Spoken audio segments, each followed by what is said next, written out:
नमस्कार। आंजना समाज सेवा हेल्पलाइन के आज के इस कार्यक्रम में आप सभी समाज बंधुओं का स्वागत है।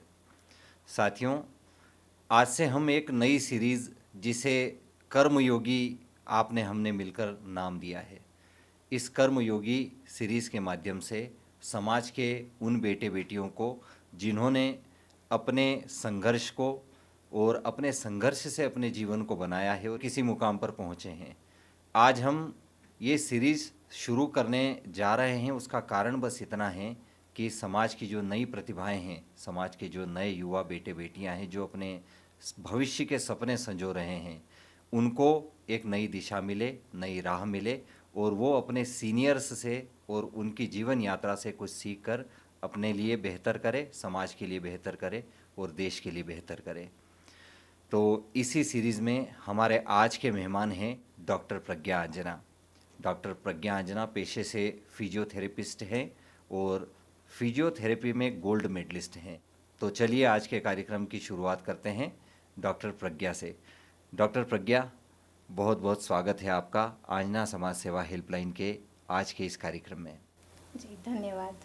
कार्यक्रम की शुरुआत या मैं प्रश्नों की शुरुआत जब आपसे करूं, तो दरअसल हम इसको जितना हो सके उतना सहज और सरल रखने की कोशिश करेंगे, जिसमें आपके जीवन की यात्रा से संबंधित कुछ हमारे सवाल होंगे और कुछ ऐसे सवाल भी मेरे पास हैं जो बच्चों ने पूछे हैं, तो वो भी मैं आपसे रखने की कोशिश करूँगा। तो शुरुआत करते हैं इसकी आपके बचपन की जीवन यात्रा से। आपका शिक्षा का जो अनुभव रहा, जी बेसिक शिक्षा सभी की होती है, जी लेकिन आपका जो रुझान रहा वो कैसा था? आप उस यात्रा को ज़रा बताइए। जी। मैं उज्जैन के पास एक गांव जमालपुरा से हूँ जी। और मेरे पिताजी किसान थे। हम्म। लेकिन मेरे माता पिता का शुरू से ही शिक्षा की ओर एक झुकाव रहा है। जी। और चूंकि उस समय मेरे नाना जी और नानी जी उज्जैन में रहते थे, तो उन्होंने ये निर्णय लिया कि मैं उन्हीं के साथ रहूं और उज्जैन में रहकर ही अपनी शिक्षा प्रारंभ करूं। तो मैं बचपन से ही उज्जैन में रहकर मैंने शिक्षा ग्रहण की है, नर्सरी KG 1, और मैं अपने नाना नानी के साथ रही हूँ। उस समय तो नहीं, लेकिन हाँ, जब मैं बड़ी होती गई तो मैंने ये देखा कि मेरे नाना जी नानी जी का एक झुकाव रहा है शिक्षा की ओर। वो बहुत महत्व देते थे। तो उसके चलते मेरा भी एक रुचि डेवलप होती गई। एजुकेशन जी। में, किताबों में मेरी रुचि डेवलप होती गई। आप ये बताइए कि आपकी शिक्षा जो है वो किस प्रकार के स्कूलों में हुई? आमतौर पे आज के समय की हम बात हाँ करें तो लोग कॉन्वेंट को बड़ा प्रेफर करते हैं। जी। तो आपकी शिक्षा का उसमें शुरुआती समय कौन से स्कूल से था? गवर्नमेंट स्कूल से था या प्राइवेट स्कूल से था? मेरी शुरुआती शिक्षा MP बोर्ड स्कूल से हुई एमपी थी। बोर्ड स्कूल से। जी, नर्सरी से 5th तक मैं MP बोर्ड में थी। और हम्म। उस समय जब मैं 6th में आई थी, उस जी। समय 2-3 CBSE स्कूल्स शुरू हुए थे। तो मेरी माताजी ने मम्मी ने बोला कि हम क्यों ना इनका स्कूल चेंज करवा के CBSE स्कूल में डालते हैं। 6th से मैं ज्ञान सागर गर्ल्स अकेडमी में गई। 6th से। जी। जी। तो मैंने एक काफ़ी बड़ा चेंज देखा 5th से जब मैं 6th में आई। MP बोर्ड वही ट्रेडिशनल तरीके से चलता है, लेकिन CBSE पैटर्न में काफ़ी ज़्यादा किताबी ज्ञान और पढ़ाई के अलावा एक ओवरऑल पर्सनालिटी डेवलपमेंट होता है। तो उस समय मुझे जब 6th में डाला, वो काफ़ी एक डिफ़िकल्ट भी था फेज़ मेरे लिए, क्योंकि मैं MP बोर्ड से डायरेक्ट CBSE स्कूल में गई थी और हम MP बोर्ड में हिंदी में बोलते थे, लेकिन CBSE में आपको इंग्लिश में कम्युनिकेट करना है।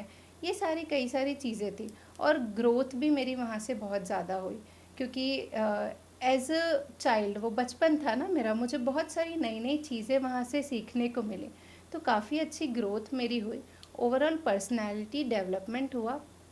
और चूँकि हम कॉन्वेंट स्कूल की बात करते हैं, तो मेरा ये मानना है कि बच्चों को सिर्फ पढ़ाई की और ही हमें रुझान नहीं डेवलप करवाना चाहिए, उसके साथ उनकी ओवरऑल पर्सनालिटी डेवलपमेंट होना बहुत बिल्कुल ज़्यादा बिल्कुल, ज़रूरी बेहद है। ज़रूरी है। जी, जी। तो उस स्कूल में मेरा कम्युनिकेशन, कैसे बोलना है, स्टेज पे कैसे बोलना है, कैसे inter house inter school debates में आपको पार्टिसिपेट करना है, वो सब काफ़ी अच्छे से डेवलप मतलब हुआ। इसको थोड़ा सा मैं अगर ऐसा कहूँ कि आपने एजुकेशन के साथ साथ जो एक्स्ट्रा एक्टिविटीज़ होती जी है उन सब में आपने, चाहे वो मंच से बोलना हो, खेल जी। कूद हो या अन्य चीज़ों ड्राइंग। की, हाँ, ड्राइंग, इन सारी चीज़ों में आपने अपनी लर्निंग को डेवलप किया। यानी जी। एक दायरा आपने अपने आप का, अपना जो दायरा था एजुकेशन का, वो केवल किताबों तक न रखते हुए उसको अन्य एरियाज़ में भी आपने काम करने की कोशिश की।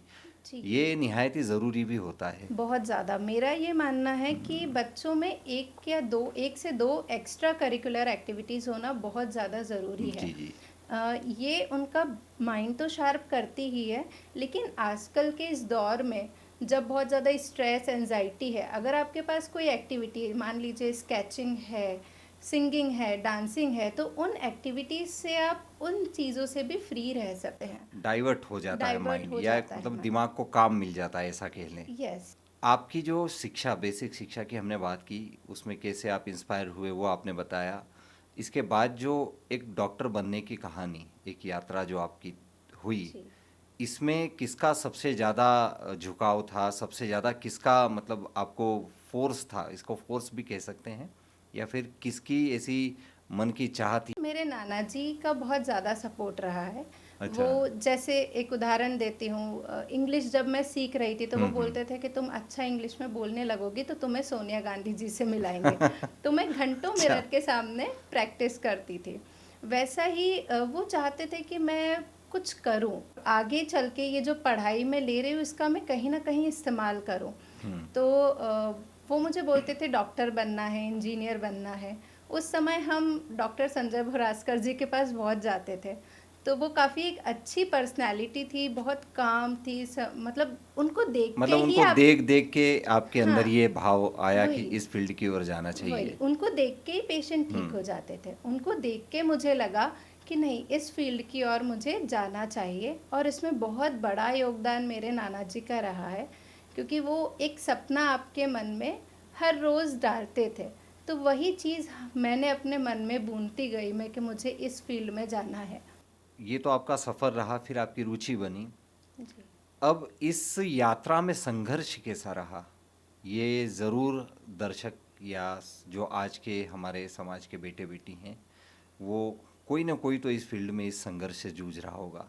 तो आप अपना संघर्ष बताइए, अगर हुआ हो तो। कई बार तो क्या होता है, बाय डिफ़ॉल्ट गॉड गिफ्ट होता है किसी को, भाग्य या कह लें, या फिर ऐसा कि लेखा कर्म का ऐसा हो कि जी। वो ज़्यादा संघर्ष नहीं आते हैं, हम्म। लेकिन कई जगह पे बहुत ज़्यादा आते भी हैं। हम्म। तो दोनों चीज़ों को हम समाहित करते हुए ये मैंने प्रश्न आपके सामने रखा है। अगर हुआ हो ऐसा, तो वो क्या था, और क्या क्या चेंजेस आए उसकी वजह से? जी, देखिए 12th तक तो बहुत ही अच्छे से मेरी पढ़ाई चली, जी। और संघर्ष आता है 12th के बाद नीट के एग्ज़ाम को क्रैक करना। और मैं बहुत ज़्यादा स्टूडियस थी। जब नीट की तैयारी की बात आई तो मैंने सब कुछ अपना छोड़ के सिर्फ पूरा पूरा ध्यान फोकस। फोकस हाँ उसी जी। पे कर दिया था। और मैं बहुत ज़्यादा रटने वाली स्टूडेंट भी नहीं थी कि मैं रट रही हूँ, मैं समझ के चीज़ों को करती थी। हम्म। तो एक वो था मेरे अंदर मोटिवेशन कि नीट तो मैं क्रैक कर लूँगी। पर मेरा फर्स्ट अटेम्प्ट दिया, मैं वो क्रैक कर नहीं सकी। फिर सेकंड मैंने ड्रॉप लिया, फर्स्ट ड्रॉप, उसमें भी मैं नीट क्रैक नहीं कर पाई। तो उसके बाद रिज़ल्ट देख, एग्ज़ाम देख के ही आप आपकी असलियत समझ जाते हो कि आप कितने पानी में हो। जी। तो उसके बाद मुझे एक बड़ा सेटबैक लगा कि अब आगे क्या। अच्छा, एक बात बताइए, जब दो बार आप असफल हो गए, हाँ। प्रयास आपके पूरे ही होंगे निश्चित रूप से, हर कोई जो अपना अपनी जी जान से इन परीक्षाओं में अपना पूरा समर्पण करता है, तो कहीं ना कहीं आपके भी प्रयास पूरे ही होंगे। उन प्रयासों में सबसे ज़्यादा आपने जो इस परीक्षा को क्रैक करने के लिए अपने सारे प्रयास हम्म। किए, आपको कैसा महसूस हुआ जब आप उसमें असफल हो गए? वो मतलब सिनेरियो जो 2-4 दिन होते हैं हम्म। जब रिजल्ट आते हैं ना, वो बड़े हम्म। भारी रहते हैं बच्चों के लिए। तो वो कैसे फेस किया, उससे कैसे बाहर आए? असफलता तो हो गई। हाँ, देखिए वो समय बहुत मुश्किल था, हम्म। इसलिए कि अब मैं फ्री नहीं थी कि मैं अपनी एग्ज़ाम या फिर से एक ड्रॉप ले सकूँ, या जी। सिर्फ मम्मी पापा है। मेरी शादी हो चुकी थी उस समय, तो मेरे इन अच्छा। लॉज भी थे। अच्छा। मुझे उन्हें भी जवाब देना था कि अब मुझे क्या करना है। तो वो समय सिर्फ नीट को क्रैक करने का फेलियर नहीं था, पर आगे कैसे मैनेज करना है, अगर नीट क्रैक हो जाती तो आपकी एग्ज़ाम आप इजीली कंटिन्यू कर सकते थे, पर अब बिल्कुल। नहीं हुई है। अब आप कैसे करोगे? तो वो काफ़ी टाइम लगा मुझे समझने में, पर फिर मैं न्यूज़पेपर बहुत शौक से पढ़ती थी। तो उसके एक दिन मैंने कहीं पढ़ा था कि अगर कुछ आपकी मर्ज़ी से होता है तो बहुत अच्छा है। हम्म। अगर कुछ आपकी मर्ज़ी से होता है तो अच्छा है, लेकिन अगर कुछ आपकी मर्ज़ी से नहीं हुआ है तो वो और भी ज़्यादा अच्छा है, क्योंकि उसमें ईश्वर की मर्ज़ी है। बड़ी अच्छी बात कही। मुझे कुछ पंक्तियां इस पे याद आ गई कि किसी कवि ने कहा था कि न हार में न जीत में किंचित नहीं भयभीत में, कर्तव्य पथ पर जो मिला ये भी सही वो भी सही। तो एक तरीके से वो नहीं मिला, वो जो चाह रहे थे वो नहीं, लेकिन आपने एक राह वापस से नई राह आपने तलाशी उसके लिए। जी, तो उस समय तो आपको लगता है, लेकिन हम्म। वो जो एक चीज़ जब मैंने याद रखी थी, उसने मुझे काफ़ी हिम्मत दी। मैंने यही सोचा कि शायद भगवान की मर्ज़ी मुझे किसी और फ़ील्ड में डालने की होगी। उस समय मेरी एक फ्रेंड ने मुझे बताया कि फ़िज़ियोथेरेपी भी अच्छा फ़ील्ड है, तो ये भी कर सकती है। तो मैंने रिसर्च किया और बिना कुछ थॉट दिए मैं इस फ़ील्ड में आ गई। तो अब मैं जब उस चीज़ को एग्ज़ामिन करती हूँ, तो अब मुझे उस टाइम पे मुझे कार्डियो सर्जन या एक सर्जन बनना था, जो इंसान का जीवन बचा सके। अब मैं इस सिचुएशन पे खड़े रह के ये एनालाइज करती हूँ कि मैं जीवन तो नहीं बचा सकती हूँ, लेकिन जो जीवन बचा है उसे जीने योग्य बना सकती हूँ। बहुत अच्छा। कोई भी डॉक्टर हो, वो हाँ। चाहे एमबीबीएस हो, चाहे स्किन स्पेशलिस्ट हो, ऑर्थोपेडिक हो, सबकी अपनी अपनी महत्ता है। जी। लोगों के जीवन बचाने में सबके ही योगदान है। जी। आपने जो फील्ड चुनी है और जिस फील्ड में आप वर्तमान में हो, जी। वो फील्ड भी आज का जो सीनेरियो अगर हम देखेंगे, जो पिछले 20-30 वर्षों की अगर हम कल्पना करें, तुलना करें और आज के दौर की तुलना करें, तो जो हमारा जो लाइफस्टाइल है, लोगों के जो जीवन शैली है, वो कहीं ना कहीं बहुत ज़्यादा प्रभावित हो चुकी है और उसमें बहुत ज़्यादा ज़रूरत पड़ रही है फिजियोथेरेपिस्ट की। तो आप जी। अच्छा योगदान दे ही रही हैं उसमें जी। ज़रूरत के अनुसार। जी। अगर आपने ये फील्ड चुनी, तो आज का देखो ये दौर भी ऐसा है कि लोगों को ज़रूरत भी इन चीज़ों की ज़्यादा जी। पड़ रही है। आप अवेयर भी कर रही हैं, जी। उनका ट्रीटमेंट भी कर रही हैं, सब कुछ ठीक ठीक हो रहा है। जी। अब मेरा अगला सवाल ये है कि पारिवारिक रिश्तों का तालमेल संबंधों में, जब आपने बताया कि आप मैरिड हैं, तो स्टडी के टाइम से शादीशुदा ज़िंदगी को लेकर अपने करियर को आगे बढ़ाना, ये शायद मैं सोचता हूँ कि समाज के बहुत सारी बच्चियाँ होगी, बेटियाँ होगी, जो इस माहौल में होंगी अभी वर्तमान में, कि उन्हें दोनों चीज़ों को मैनेज करके चलना है। आपने इसको कैसे मैनेज किया? देखिए, ये तो तराजू है, एक साइड करियर एक साइड फैमिली, तो तालमेल बनाना बहुत मुश्किल है। लेकिन मैंने करियर को प्राथमिकता ज़रूर दी। और हम्म। सेकंड, अगर वहाँ से मुझे ज़रा भी टाइम मिलता, हम्म। अगर मेरे कॉलेज की 3 दिन की भी छुट्टी आ रही है, तो मैं कॉलेज करके सीधा अपने ससुराल चले जाती। वो 3 दिन मैं अपने ससुराल वालों को, अपनी फैमिली को देती। जी। इस दौरान अगर मेरे परिवार, मेरे मायके में या कहीं भाई बहन इकट्ठा हो रहे हैं, कुछ मेल जुलाप है, तो वो मैं अवॉइड कर देती, क्योंकि मेरा वहाँ समय देना मैं ज़्यादा उचित समझती जी। थी। जी। तो मैंने हर संभव प्रयास की कि जहाँ से मुझे जितना समय मेरी पढ़ाई के अलावा मिल सके, मैं अपने ये ससुराल आप को दूँ अपनी एजुकेशन के के समय का दौरान। जी। बता रहे हैं। जी। और अगर मैं अभी देखूँ तो अभी भी ये थोड़ा मुश्किल है।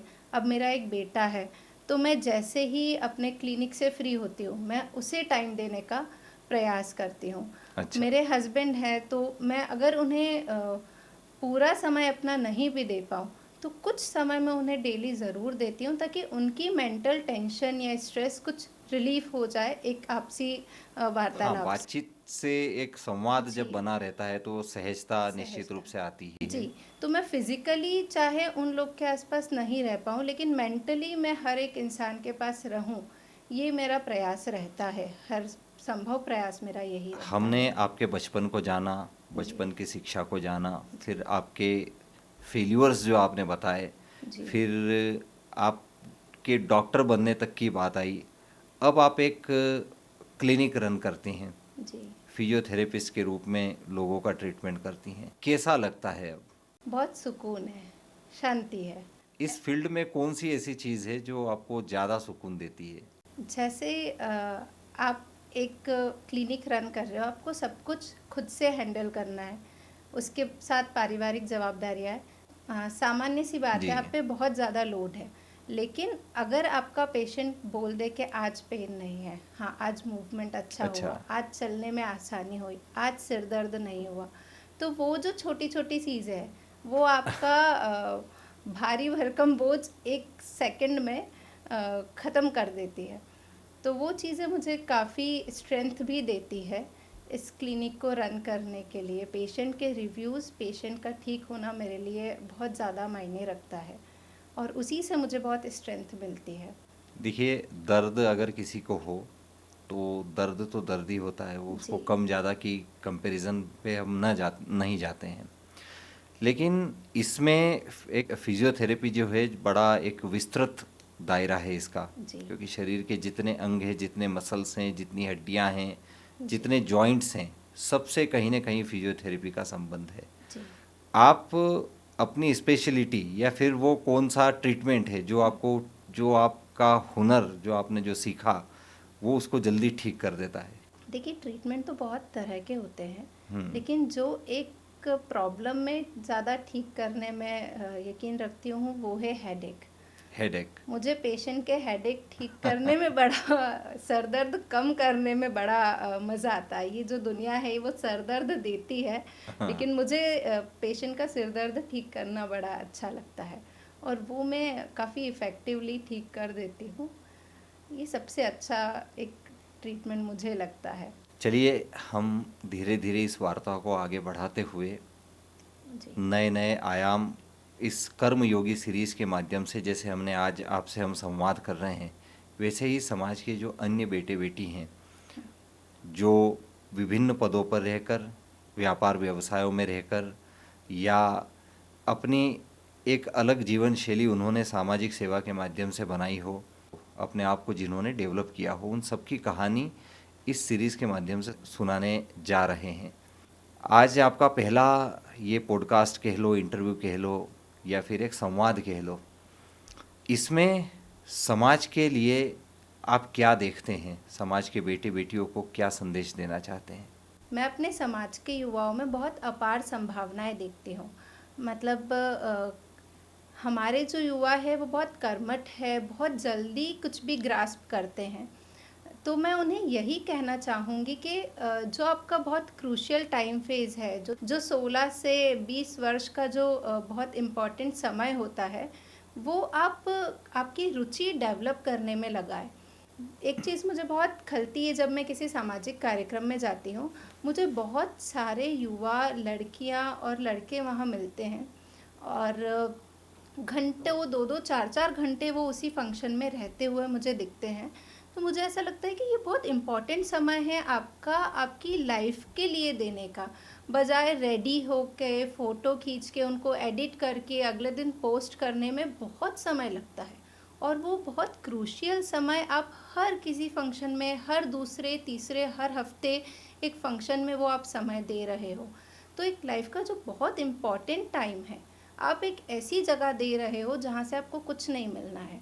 अगर वही समय आप आपकी रुचि को डेवलप करने में, आप आपकी शिक्षा में लगाए, तो शायद जो हमारे युवाओं में अपार संभावनाएं हैं वो आज बाहर निकल के आ सकती है। और एक और चीज़ मुझे लगता है कि हमारा समाज शिक्षा की ओर बढ़ रहा है, लेकिन कहीं ना कहीं संस्कारों में थोड़ी कमी दिखती नज़र आ रही है। शायद इसीलिए आज आप देखोगे डाइवोर्स बहुत ज़्यादा हो रहे हैं, लड़ाई झगड़े ये आपको बहुत ज़्यादा मात्रा में दिखेंगे। तो शिक्षा आप ज़रूर आपके बच्चों को शिक्षा दीजिए। माता पिता को चाहिए कि वह अपने बच्चों को शिक्षा दे, लेकिन उसके साथ साथ संस्कार जो उन्हें ज़मीन से जुड़ा हुआ रखेंगे, जो उनके जीवन को एक सहज और अच्छा बनाएंगे, वो देना बहुत ज़्यादा ज़रूरी है। शिक्षा और संस्कार का अगर सही तालमेल होगा, तभी हमारा समाज आगे बढ़ पाएगा। आपने बड़ी इम्पोर्टेंट बात कही संस्कार को लेकर, और निश्चित रूप से बदलते परिवेश में, बदलते इस आधुनिकता के दौर में हम मानसिक रूप से जितने ज़्यादा टेक्नोलॉजी के फेमिलियर होते जा रहे हैं, सूचना प्रौद्योगिकी, नए नए गैजेट्स, नए नए ट्रेडिशंस, सामाजिक व्यवस्थाओं में भी बहुत कुछ बदलाव उसमें देख रहे हैं। लेकिन एक चीज़ आपने बड़ा अच्छा इसमें पॉइंट बताया है कि संस्कार। एक थोड़ी सी एक घटना मुझे याद आ गई अभिमन्यु की। जी। किसी कवि ने उन पे लिखा था कुछ लाइनें, मुझे बड़ा थोड़ा सा शौक है तो मैं पढ़ लेता हूँ कि जब चूक अगर हो जाती है कहीं तो उसका नुकसान कितना होता है। जब अर्जुन सुना रहे थे चक्रव्यूह भेदने की वृतांत उनको सुना रहे थे, तब जी। उनका एक्चुअल में नींद लग जाती है पत्नी को।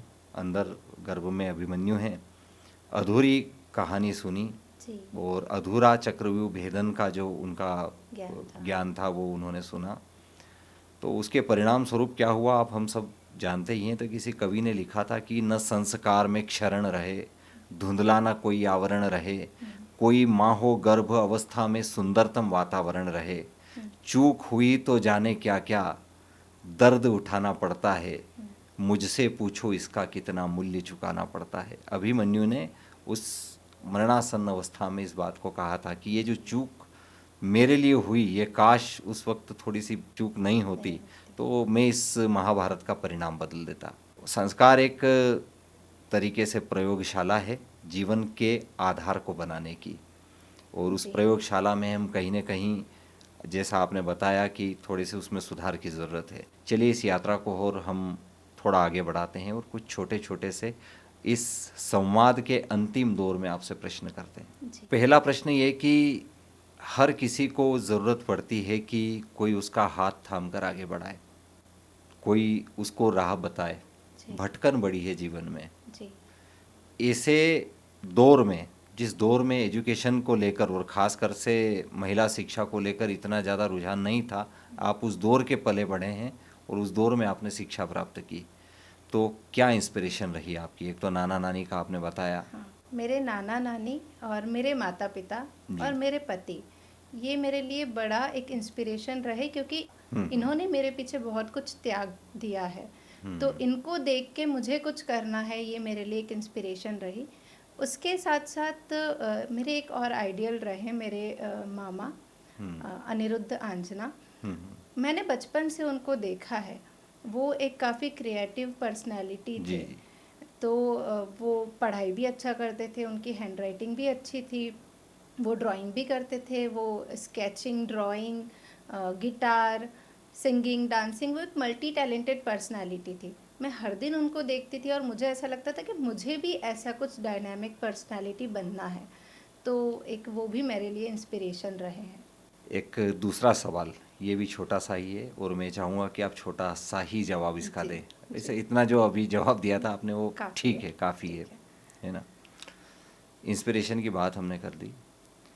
How to handle the stress, तनाव से कैसे राहत पाई जाए? आपने सरदर्द की बात की थी तो मुझे याद आया। जी। तनाव से राहत पाने के लिए मुझे लगता है सुबह 10 मिनट का एक समय आप खुद को दीजिए, जहाँ सिर्फ आप आराम से बैठिए, दिमाग में कोई विचार ना हो, और वो समय अपना लीजिए। अगर आप वर्किंग हो तो अपने गोल सेट कीजिए कि आपको क्या करना है, और बस उसी पर आप लग जाइए। दूसरा, physical activity, walking, cycling, swimming, ऐसी कोई भी फिज़िकल एक्टिविटी में आपको इंगेज होना बहुत ज़रूरी है। इससे आपका एक बहुत अमाउंट ऑफ स्ट्रेस रिलीफ होता है। तो ये दो चीज़ को मैं बहुत ज़्यादा इम्पोर्टेंस देती हूँ स्ट्रेस से दूर रहने के लिए। एक और छोटा सा सवाल, लेकिन इसका जवाब आप बड़ा दे सकती है, इसमें आपके लिए कोई बाध्यता नहीं है। जी।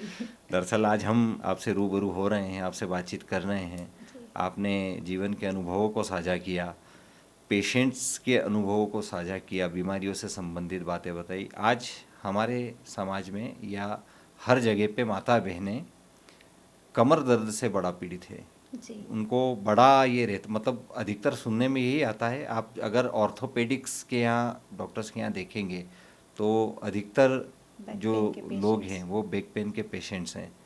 तो उनके लिए क्या कहना चाहेंगे आप? वो क्या करें, क्या करें ऐसा कि उनका जो दर्द है, क्योंकि मुझे जहाँ तक अंदाज़ा है और मैंने कई लोगों को मैंने सुना है, उनसे बातचीत की, उन्होंने पेन किलर को एक आदत बना ली है। जी, देखिए उन माताओं और बहनों के लिए मैं यही कहूँगी कि सबसे पहले खुद के स्वास्थ्य को प्राथमिकता दीजिए।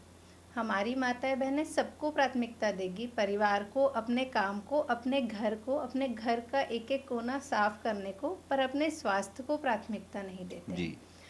तो दिन का कुछ समय, एक आधा घंटा आप आपके लिए निकालिए, जहां आप कुछ एक्सरसाइजेस डेली परफॉर्म करें और कुछ मेंटल, जैसे कि मैंने बोला, कुछ योगा प्राणायाम कुछ उसमें ऐड करें, जिससे आपका शरीर एक फिट रहेगा और संतुलित रहेगा। और हद से ज़्यादा कार्य करने से भी ये समस्या होती है, तो थोड़ा, कैपेसिटी से ज़्यादा। हाँ, तो या तो आप आपकी कैपेसिटी को बिल्ड कर लीजिए, बढ़ा लीजिए या फिर अगर आप उसे बढ़ा नहीं सकते तो उसके आपका जो कार्य है उसे कम कर दीजिए। पर खुद के लिए एक आधा घंटा आप ज़रूर निकालें, खुद के शरीर पर ध्यान देने के लिए। देखिए, ग्रामीण परिवेश में हमारे समाज की माताएं बहनें आती, और चाहे वो उनका परिवेश कहीं का भी हो, उनके लिए काम कभी कम नहीं होते। जी, और एक निश्चित रूप से एक बात को समझिए कि सुबह 4 बजे से उठना, 4 और 5 का एक आइडियल टाइम होता है। जी, मुझे नहीं लगता कि शायद ही कोई ऐसा विरला होगा जो 6-7 बजे जी, उठती होंगी माताएं बहनें। लगभग यही 4-5 बजे, 5:30 बजे तक का एक आइडियल टाइम होता है। उस समय से लेकर रात के 9 बजे 10 बजे तक अनवरत लगातार कंटिन्यूअस काम करना, अपने परिवारजनों के लिए, अपने बच्चों के लिए, पेरेंट्स के लिए, बुजुर्गों के लिए व्यवस्था बनाना, निश्चित रूप से एक असली कर्मयोगी की भूमिकाएं जी, महिलाएं निभाती बिल्कुल, है। बिल्कुल। आज हमने, हमारी जो सीरीज़ का नाम है कर्मयोगी, लेकिन हमारी जो मातृशक्ति हैं, माताएं हैं, बहनें हैं, वो भी एक असली कर्मयोगी के रूप में अपने दायित्वों का निर्वाह करते हुए अपने समाज को, देश को आगे बढ़ाने का प्रयास कर रही हैं। बिल्कुल।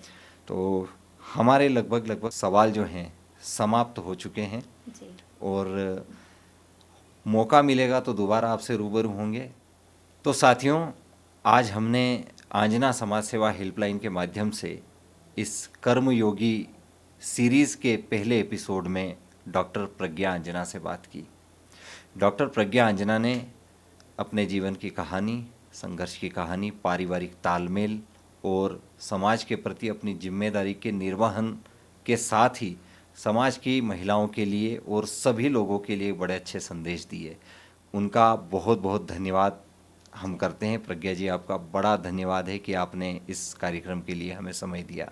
तो आंजना समाज सेवा हेल्पलाइन आने वाले समय में और इसी प्रकार के कर्मयोगियों से आपकी मुलाकात करवाएगी, और उनकी कहानियों के माध्यम से जब हम समाज के बच्चों तक उनकी प्रेरणा के रूप में उनके जीवन दर्शन को पहुंचाएंगे, तो निश्चित रूप से समाज के लिए बहुत अच्छी बात होगी। तो आज के लिए इतना ही। बने रहिएगा आंजना समाज सेवा हेल्पलाइन के साथ। धन्यवाद।